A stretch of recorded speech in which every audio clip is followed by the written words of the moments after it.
Hi, beautiful people, and welcome back to my channel. Now, before we get into today's video and topic, let us give a huge shout out to today's sponsor, which is WestKissHair. So, they sent me this beautiful wig, which is glueless. I absolutely love how that blends into literally my skin and everything. You know how it goes with wigs. So this hair is 180 density HD body wave with a 5x5 lace closure. The wig is 16 inches and it has an HD lace, and I have a medium wig cap on, but in case you missed the details, I will link them down below. Okay guys, so I'm just gonna go straight into it. Today we are discussing toxic relationships and their impact on your mental health. I am obviously speaking from experience because I've never spoken about this toxic relationship, and it really affected me. It affected the level of work I was able to produce. It affected the way I was as a person. I kind of think in the last few months of that relationship, if you were someone looking from the outside in, you could just see that I wasn't in a good space. Firstly, from the way I looked. Secondly, me not putting almost like zero to no effort into my appearance because I was just in a space where I did not care. I was not okay, mentally. I was going through a lot. I was expressing how I felt to a lot of people, to his friends, and everyone thought I was crazy, basically. And it all made sense after the relationship ended because basically, when I was telling people what I was going through and nobody was listening to me, it's because this toxic person was already giving an ideal picture of me and my actions. So it kind of made sense why nobody believed me, because from the beginning he was already going behind my back and painting a picture of the type of person that I am. So it really was messed up.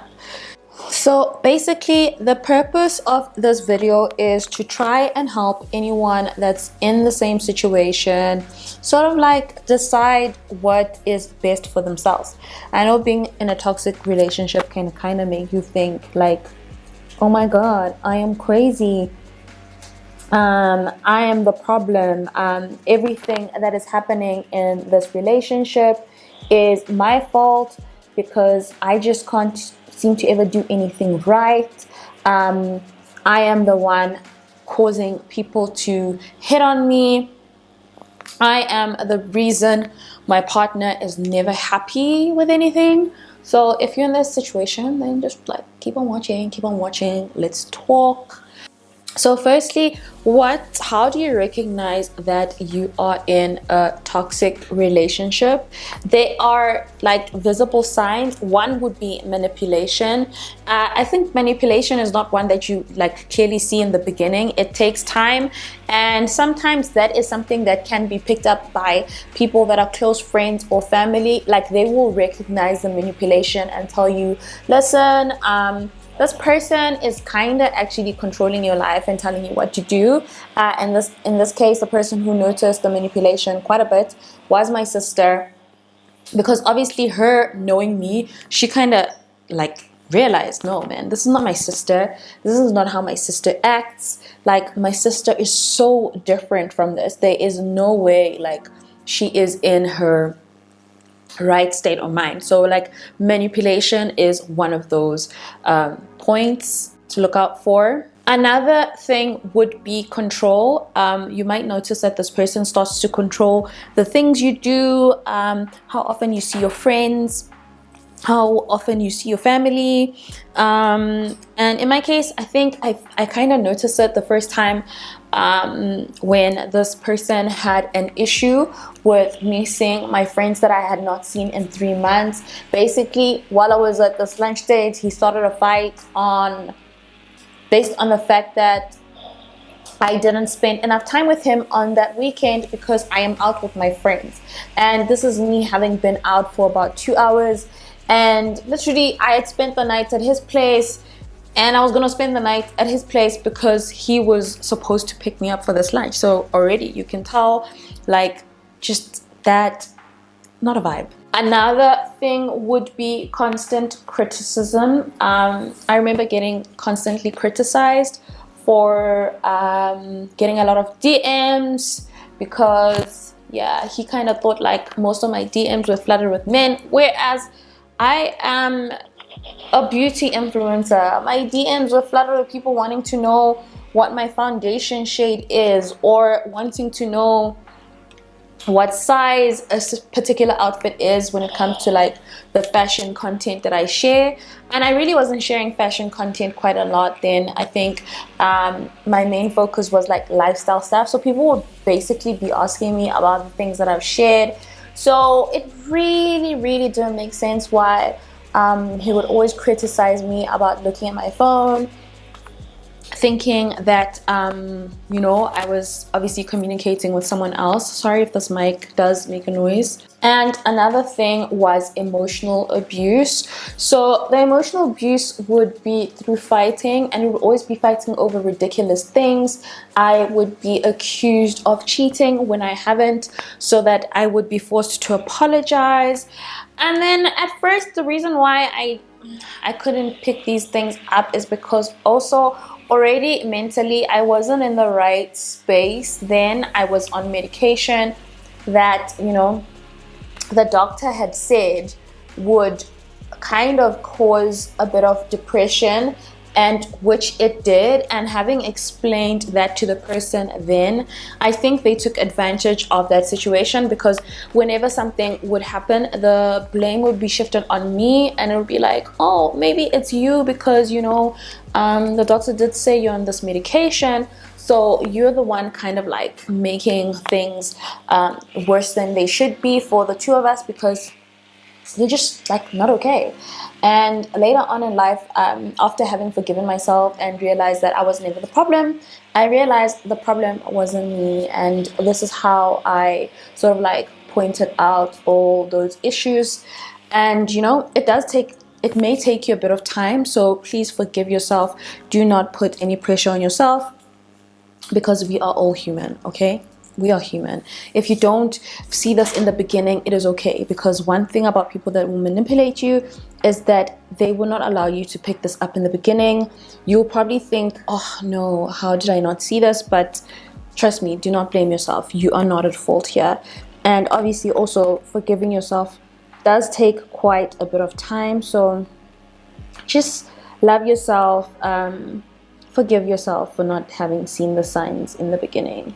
Okay, now I'm gonna do the other side. So this is how I get my hair nice and bouncy. Do you see how like flat that is on one side? Yeah, this is how it looks. It's very important for you to admit to yourself that that relationship was toxic, and forgive yourself, because if you do not admit that that relationship was toxic, you will go on like with life blaming yourself for that relationship having gone the way that it did. And then an important thing is giving yourself permission to grieve. It's important to grieve that relationship. I'm just going to turn this around because I want to be closer to this cable. It's important to allow yourself to grieve, because I mean, it's not your fault that the relationship has ended, and there were other factors that have led you guys to be in the position that you're in.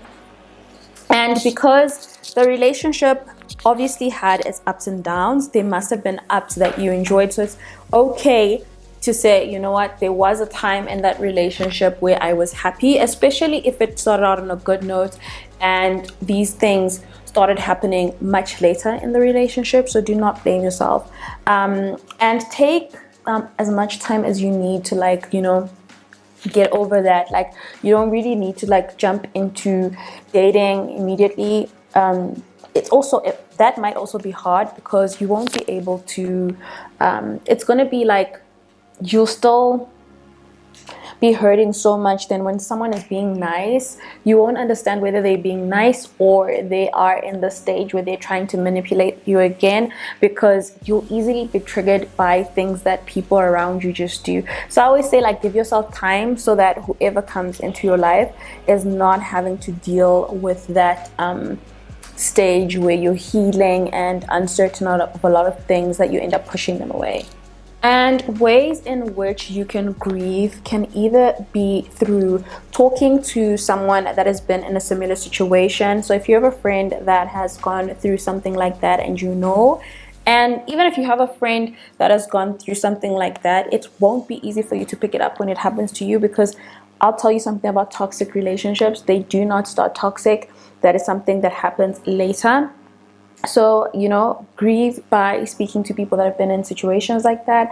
I spoke to a friend that had been in a situation like that, and they helped me understand that it wasn't my fault, and that I was not going crazy, and that, because for the longest time I blamed myself. So, speak to somebody. Another way I would say, if you don't want to speak to someone, is you can journal. And if really it does affect you a lot, I would honestly advise that you speak to a therapist maybe, and they could sort of like help you further than just like talking to a normal person. Now, the most important thing about leaving a toxic relationship is obviously rebuilding your self-esteem and self-image, because toxic relationships can leave you feeling like, you just not like worthy anymore, or that you are not perfect. Well, not perfect. They'll just leave you feeling like, something is wrong with you. So it's important for you to take time to love yourself, enjoy your company, take time to appreciate who you are as a person, spoil yourselves, especially if like you were criticized body-wise. Take time to appreciate who you are, because somebody out there is gonna love you for all your imperfections. And if someone has chosen to use your imperfections as ammunition in that relationship, then I need you to understand that they're the problem. They are honestly the problem. So take as much time as you want to rebuild the person that you are.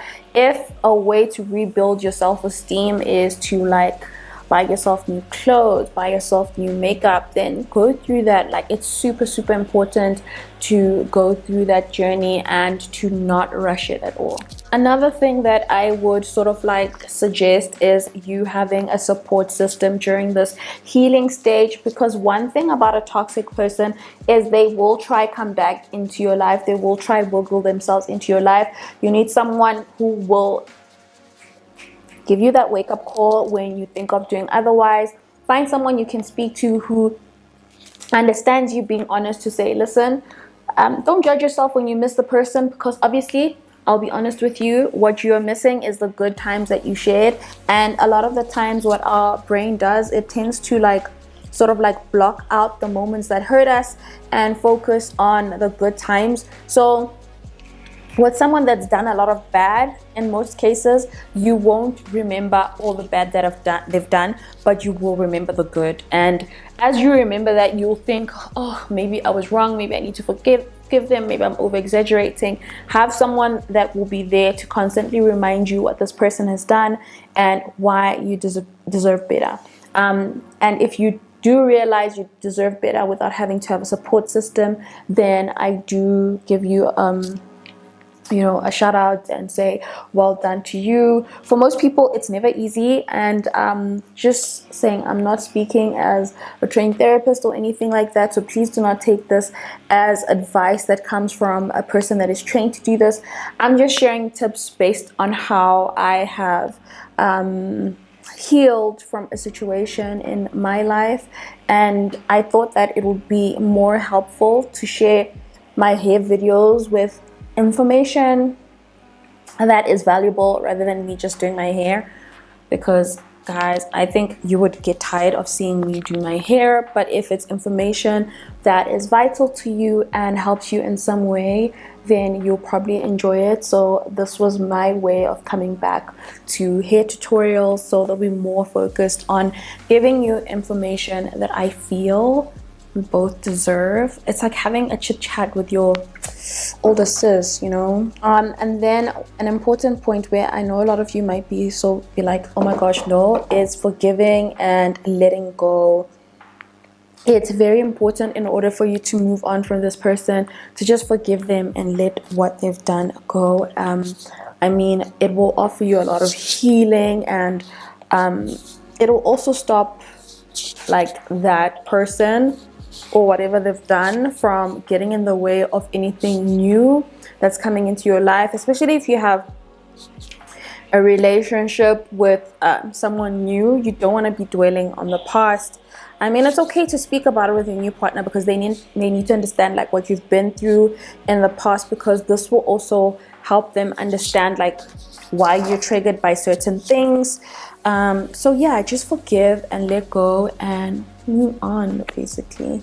And then the most important thing is to embrace a new beginning. So you can embrace a new beginning by moving forward or focusing on self-care, focusing on yourself and letting the situation go. Because one thing, focusing on one thing for a very long time can sort of like hinder your growth in many other areas of your life.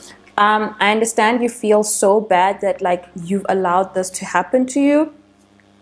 And yes, no matter how smart we are as humans, sometimes we do make stupid, dumb decisions. And sometimes we don't see people for who they are earlier. So even if like, you didn't get to see this person for who they are much earlier, forgive yourself, move on, love yourself. It's happened to some of the smartest people in the world. They didn't see it. They didn't see some of these, cunts for who they are. But it's okay. Learn to love yourself. Allow yourself to grieve, and, just focus on the future. Focus on meeting new people. There are good people out there. Not everyone is an asshole. So basically, I've done my hair. Not everybody is an asshole. So I'm really, really loving this hair. Not everyone is an asshole. So basically, in conclusion, it's okay if you've been hurt. It's okay if someone has taken advantage of your kindness and you didn't see it. These things do happen in life, and sometimes you can't foresee these things. I mean, I wish we could foresee these things and manage to like get away from them. It's not always that easy, but I just need you to forgive yourself and move on and focus on healing and finding the best version of you. Thought pink polos I hurt the ride before Cam got the shit to pop. The doors closed. I felt like Bad Boy Street.